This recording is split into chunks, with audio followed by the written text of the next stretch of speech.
Back into Good Morning Quad Cities on this Monday, and a busy start to the day already this morning as we're tracking in severe weather.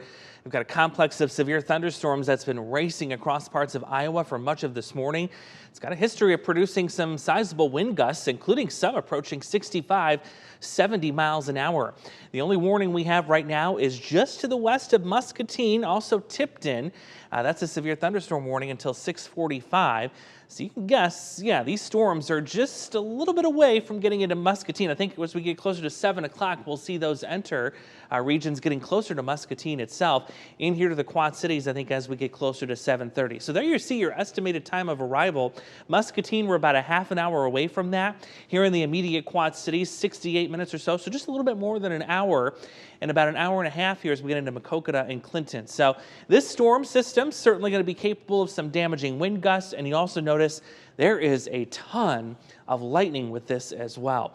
Let me show you some of the wind gusts that Doppler radar has been estimating, including 64 miles an hour here just west of Cedar Rapids.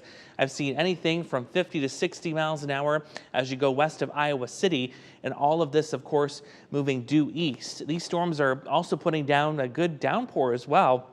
This is the rainfall rate, and where you're seeing the purple and especially the white, that's heavy to extreme rainfall rate that are likely dropping about an inch, maybe an inch and a half as these storms are pushing through. So you got damaging wind, hail, also some heavy rainfall. Here's a look at the storm energy and why I think this complex is going to hold on to its intensity as he gets here in the Quad Cities. The next 3 hours, you see that storm energy increasing for us here.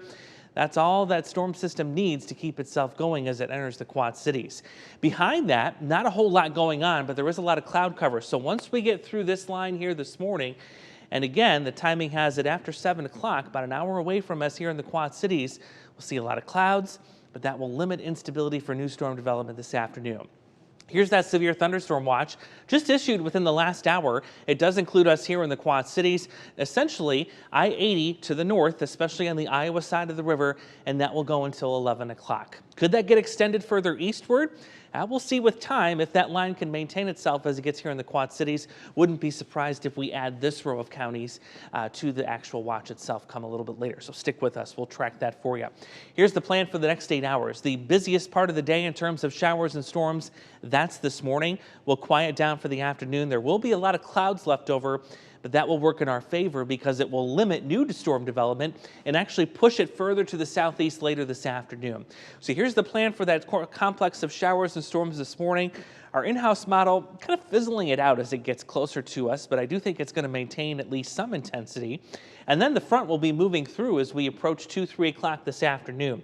What that will do is limit any new storm development to areas to our south and east.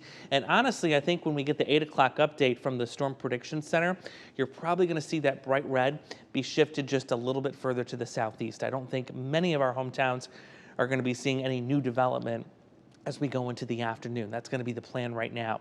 And there's why. We got a lot of clouds left over. That's going to limit that instability in storm energy. So that'll keep it south and east. We'll be up to 85 this afternoon.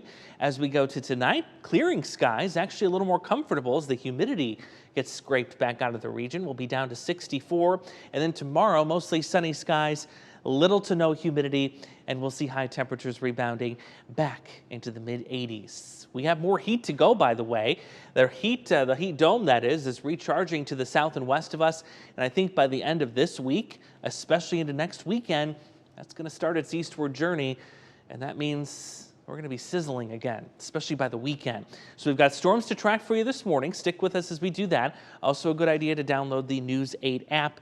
That will give you all the storm tracking tools you need as those storms move through in the next few hours.